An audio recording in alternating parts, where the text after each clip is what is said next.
कुछ टीचर्स बहुत ही इविल होते हैं, इन्हें बिल्कुल चैन नहीं होता। मैं अपनी ही कहानी बता रहा हूँ। जब मैं स्टूडेंट लाइफ में, जब मैं जेई की तैयारी करता था, तो चक्कर क्या था कि मैं एक बैकलॉगर था। मतलब मैंने पूरा क्लास 11th वेस्ट कर रखा था। और फिर मैंने मेहनत करनी शुरू की, और जब मेहनत करनी शुरू करी तो शुरू शुरू में इंसान कुछ कुछ चैप्टर को अच्छे से प्रिपेयर करना शुरू कर देता है। तो मैंने कंपाउंड एंगल्स को प्रिपेयर किया, उसका टेस्ट आने वाला था। और मैंने कहा कि अभी पिछले टेस्ट खराब गए हैं, घर में डांट पड़ी है, मार पड़ी है, तो एक काम करते हैं कि इस टेस्ट में इसमें मेहनत कर ली चैप्टर में, अब इसके नंबर ले आएंगे, दिखाएंगे।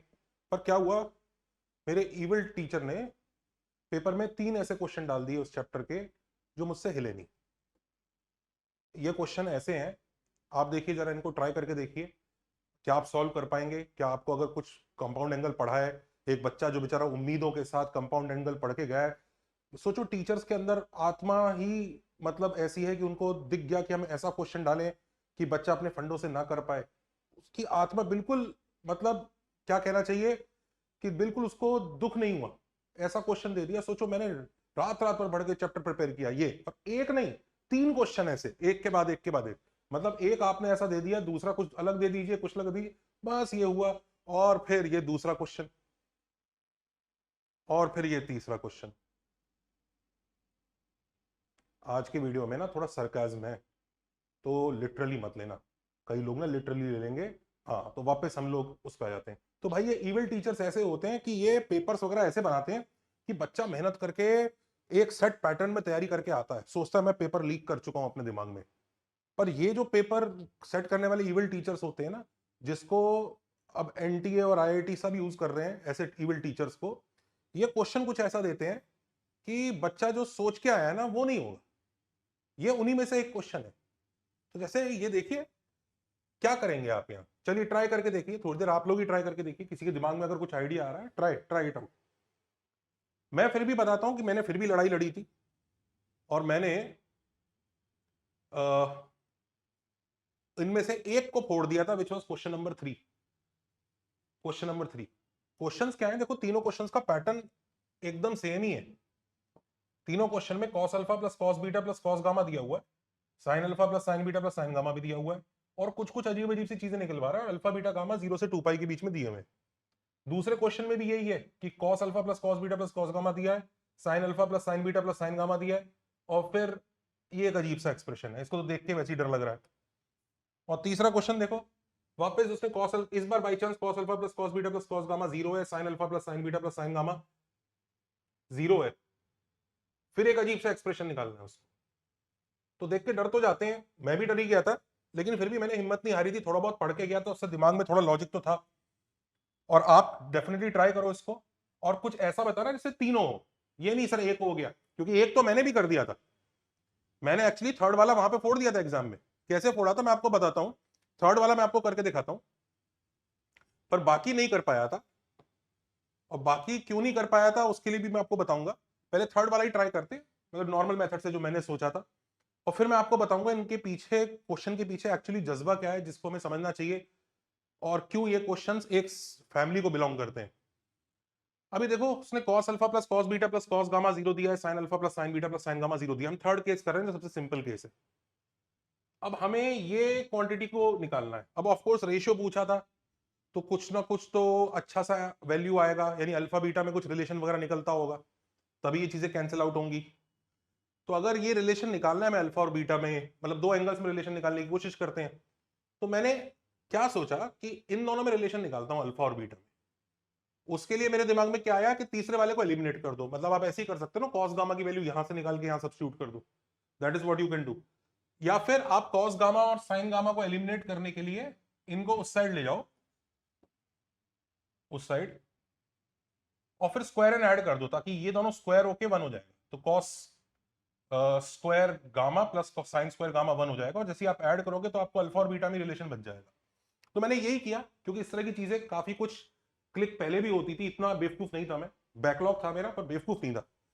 तो ये इसी मैंने स्क्वायर करके ऐड किया,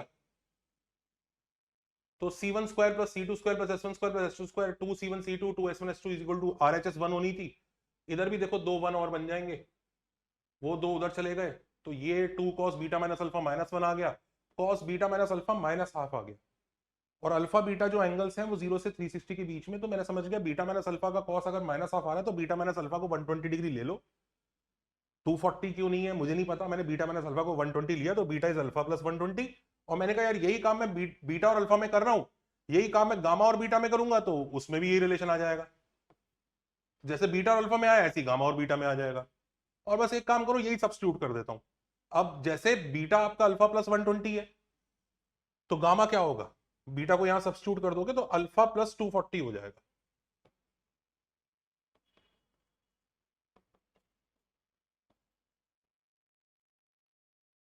तो बस यही वहां पे सब्स्टिट्यूट कर देते हैं। तो जैसे ही मैंने बीटा को अल्फा प्लस 120 और गामा को अल्फा प्लस 240 यहां सब्स्टिट्यूट किया, ये एक्सप्रेशन ऐसा बन जाता है। और ये एक्सप्रेशन ऐसा बनने के बाद भाई पहला cos 3 अल्फा, ये cos 3 बीटा है, ये cos 3 गामा है, और नीचे alpha alpha plus 120 beta alpha plus 240 gamma, ऊपर ये देखो ये cos 3 अल्फा ही रह जाएगा, this will be cos 3 alpha only, ये cos 3 अल्फा था ही, ये cos 3 अल्फा ही रह जाएगा, 720 डिग्री का कोई रोल ही नहीं रहेगा। तो ये 3 टाइम्स cos 3 अल्फा अपन cos 3 अल्फा, तो आंसर 3 था इसका। तो ये नॉर्मल तरीके से मैंने इसको कर दिया था, पर ये ध्यान रखो जो स्क्वायरिंग वगैरह जैसी मैंने सोचा कि जैसे एक हो गया तो मुझे लगा कि शायद मैं बाकी भी कर दूंगा, पर आप सोच के देखो बाकियों में ना ये इतना आसान से होता नहीं है। आप इसको इसको एक को साइड लेके जाओ स्क्वायरिंग करो तो इतनी आसानी से होगा नहीं, फिर वो जीरो की वजह से वर्कआउट हो जाता है। होने को तो हो ही सकता होगा, बट एग्जाम में मुझसे नहीं हुआ। तो फिर मैंने क्या किया, मैंने कुछ नहीं किया, इसको छोड़ दिया और मन में दुखी होता हुआ घर आ गया। फिर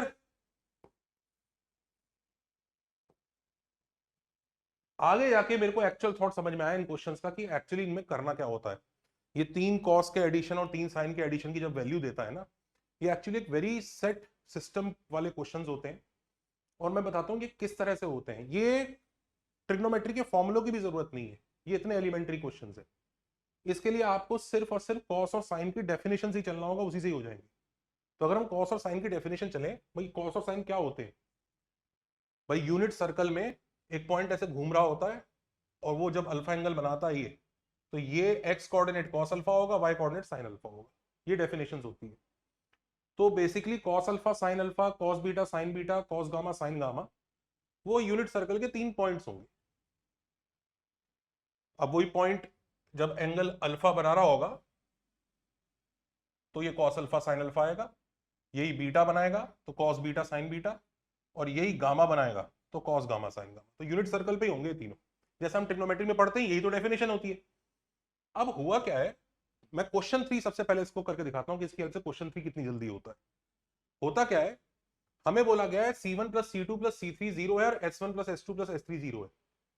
यानी हम कर क्या रहे हैं, हम तीनों पॉइंट्स के एक्स कोऑर्डिनेट्स और वाई कोऑर्डिनेट्स को ऐड कर रहे हैं और उनको जीरो बोल रहे हैं।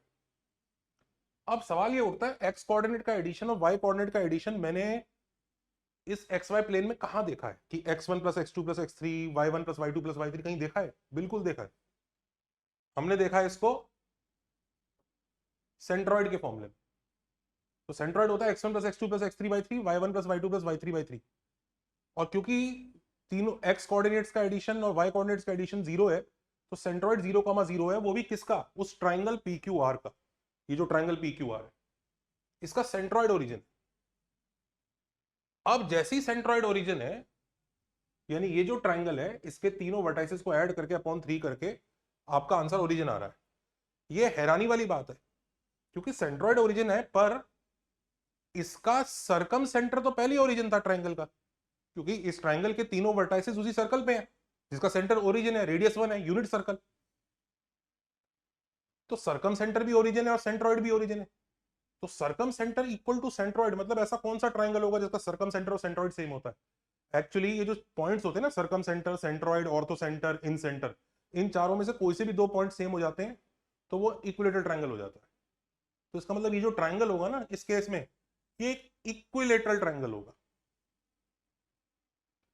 अब अगर ये इक्विलेटरल ट्राइंगल है तो कहानी खत्म ही हो गई कि भाई ठीक है, ये एंगल अल्फा है और ये एंगल अगर बीटा है, तो ये बीच का एंगल 120 होगा, क्योंकि इक्विलेटरल ट्राइंगल में तो बीच में 120 डिग्री बनता है। ऐसे ये वापस एक और 120 आएगा, तो beta minus alpha is 120, gamma minus beta is also 120, वही आ गया और वही सब्स्टिट्यूट करके आंसर हो जाएगा। तो हालांकि ये चीज हमने स्क्वायरिंग से भी कर ली थी, पर इससे बहुत इंट्यूटिवली आ गई कि तीनों वर्टिसेस का एडिशन जीरो आ रहा है, मतलब सेंट्रोइड जीरो आ रहा है। अब सेंट्रोइड जीरो है और सर्कम सेंटर भी जीरो है, तो मतलब ये इक्विलेटरल ट्रायंगल है, तो उसका मतलब वो जो एंगल्स के बीच का डिफरेंस होगा ना, वो 120 120 120 होता होगा। चलिए आगे सोचते हैं इसको। अब क्वेश्चन नंबर 2, उसमें भी ये फंडा लग सकता है क्या? अब क्वेश्चन नंबर 2 देखिए, उसने इस बार cos alpha plus cos beta plus cos gamma दिया है 9/5, और sine alpha plus sine beta plus sine gamma दिया है 12/5। अब आप ये सोचिए कि सरकम सेंटर तो इस ट्राइंगल का अभी भी ओरिजिन है, पर इसका सेंट्रॉइड अगर हम निकालें, क्योंकि इस बार भी देखो तीनों वर्टाइसेस का एडिशन दिया उसने, x1 plus x2 plus x3 और y1 plus y2 plus y3, तीनों वर्टाइसेस का एडिशन दिया उसने। तो सेंट्रॉइड हम निकालेंगे तो 9/5/3 और 12/5/3, इस बार जीरो नहीं आएगा, 3/5 4/5 आएगा। कुछ स्पेशल पॉइंट्स हैं 3/5 4/5, लोगों को दिख रहा होगा पाइथागोरियन ट्रिपलेट है, यानी ये इसी सर्कल पे लाई करेंगे। ये जो सर्कल है x square plus y square equal to 1, जो हमारा यूनिट सर्कल है जिसका सेंटर ओरिजिन है रेडियस 1 है, ये पॉइंट इसी पे लाई करेगा। दोनों इनका डिस्टेंस फ्रॉम ओरिजिन निकाल के देख लो, 1 आ रहा है। तो अगर ये पॉइंट ओरिजिन पे, मतलब सेंट्रॉइड, सॉरी, ये पॉइंट का डिस्टेंस ओरिजिन से 1 है, तो मतलब ये पॉइंट सर्कल पे है, यानी सेंट्रॉइड सर्कम सर्कल के ऊपर बैठा है। अब ऐसा कब हो सकता है यार, सेंट्रॉइड सर्कम सर्कल के ऊपर? ये जो चीज है कुछ स्पेशल बात बोल रहा है कि centroid lies on that unit circle, ये कब होगा? मतलब सेंट्रॉइड इस सर्कल के ऊपर बैठा है ऐसे, तो अब अगर सेंट्रॉइड इसके ऊपर बैठा है, मतलब क्या वो ट्रायंगल से बाहर निकल गया? भाई ट्रायंगल से बाहर थोड़ी निकल जाएगा सेंट्रॉइड, सेंट्रॉइड तो सेंटर ऑफ ग्रेविटी होता है, वो थोड़ी ट्रायंगल से बाहर निकल जाएगा। तो वो उधर कैसे पहुंच गया? एटलीस्ट उसको ट्रायंगल तक तो पहुंचाओ। तो इसका मतलब ये बाहर तो हो नहीं सकता, तो किसी वर्टेक्स पे ही जाएगा, यानी इस ट्रायंगल में जो सेंट्रॉइड है वो एक वर्टेक्स है। अब ट्रायंगल के वर्टाइसेस में अगर एक ही वर्टेक्स सेंट्रॉइड है, तो भाई इसका मतलब बाकी सारे वर्टाइसेस भी उधर ही होंगे, वो तीनों वर्टाइसेस सेम होंगे, पी क्यू और आर तीनों एक ही जगह है, कोइंसिडेंट है। यही पी है, मतलब वो ऐसा डायग्राम है, यही पी है, यही क्यू है, यही आर है, और यही सेंट्रॉइड है। ऐसा नहीं हो सकता एक ट्रायंगल बन रहा है प्रॉपर और आपका सेंट्रॉइड यहां पहुंच गया। भाई तो फिर सेंट्रॉइड यहां ही है, तो ये मीडियन की लेंथ है, उसको उसको 2:1 में भी तो डिवाइड करना है, तो वो वहां कैसे पहुंच गया? तो यानी तीनों पॉइंट सेम है। अब अगर तीनों पॉइंट सेम है, इसका मतलब सीधी सी बात है कि अब सेंट्रॉइड अगर तीनों पॉइंट पे सेम हो रहा है, मतलब ये यहां है, तो ये ट्राइंगल नहीं है, ये ट्राइंगल नहीं है, तीनों डॉट पिचक के एक ही जगह पहुंच जाएंगे। और अगर तीनों डॉट एक ही जगह पिचक कर पहुंच गए तो पीक्यूआर पॉइंट सेम होंगे, और उस केस में alpha equal to beta equal to gamma होगा, इसका मतलब, क्योंकि तीनों पॉइंट सेम है। तो बस इसलिए ये बड़ा सा एक्सप्रेशन दे रखा था, इसमें alpha equal to beta equal to gamma डाल दो, ये भी 1 हो जाएगा, ये भी 1 हो जाएगा, 1 + 1 2 आंसर है इसका।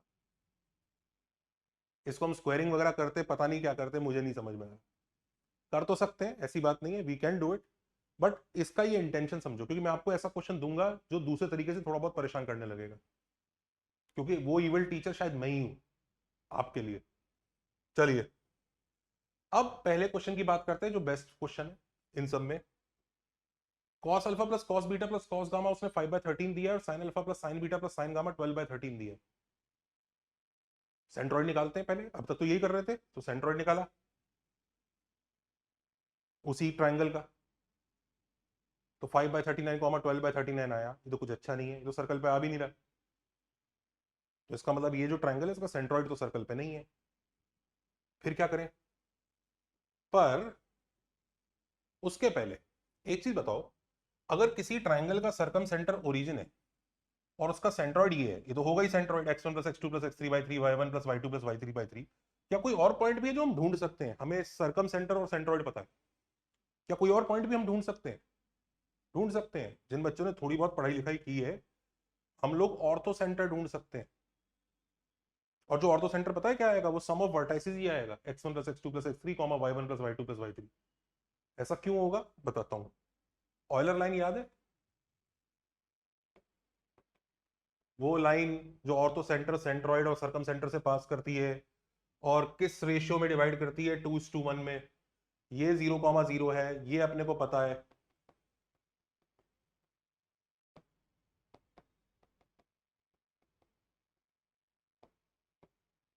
टू इज टू वन का रेशियो निकाल लो, ये आ जाएगा अपने आप, वही आ जाएगा ये x1 plus x2 plus x3। और इस चीज का काफी बार जेई ने इस्तेमाल भी किया है कि अगर by chance circum centre origin है तो ऑर्थो सेंटर सिर्फ एडिशन ऑफ वर्टाइसेस से आ जाता है। तो अब उस क्वेश्चन पे वापस चलते हैं। ये हमें सेंट्रॉइड तक जाने की जरूरत ही नहीं है, उसने x1 plus x2 plus x3 5/13 दिया है, y1 plus y2 plus y3 भी 12/13 दिया है। ये पाइथागोरियन ट्रिपलेट है। ये वापस इनको स्क्वायर करके ऐड करोगे 1 आएगा, ये वापस उसी सर्कल पे होंगे। यानी इस बार ऑर्थो सेंटर साहब जो है सर्कल पर जाकर चढ़ गए। आप दिमाग लगाओ कि भाई ऑर्थो सेंटर सर्कम सर्कल पे पहुंच गया, ये कौन सा ट्रायंगल है? ऑर्थो सेंटर सर्कम सर्कल पे इस केस में पहुंचेगा।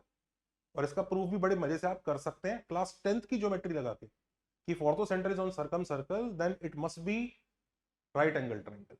यानी एक वर्टेक्स पे जाके 90 डिग्री बनेगा। यानी अगर ये P है, ये Q है और ये R है तो इस तरह का होगा। और P और R डायमेट्रिकली अपोजिट पॉइंट्स होंगे। और अगर ये डायमेट्रिकली अपोजिट पॉइंट्स है, ये अल्फा होगा और ये जो गामा था, इनके बीच में रिलेशन आ जाएगा। क्या रिलेशन आ जाएगा? सिंपल सा relation, gamma is alpha plus 180। अच्छा, मुझे वैसे ये नहीं पता कि कौन से वर्टेक्स पे 90 डिग्री बन रहा है, पर शायद उससे फर्क भी नहीं पड़ता होगा क्वेश्चन में, एक बार देखते हैं।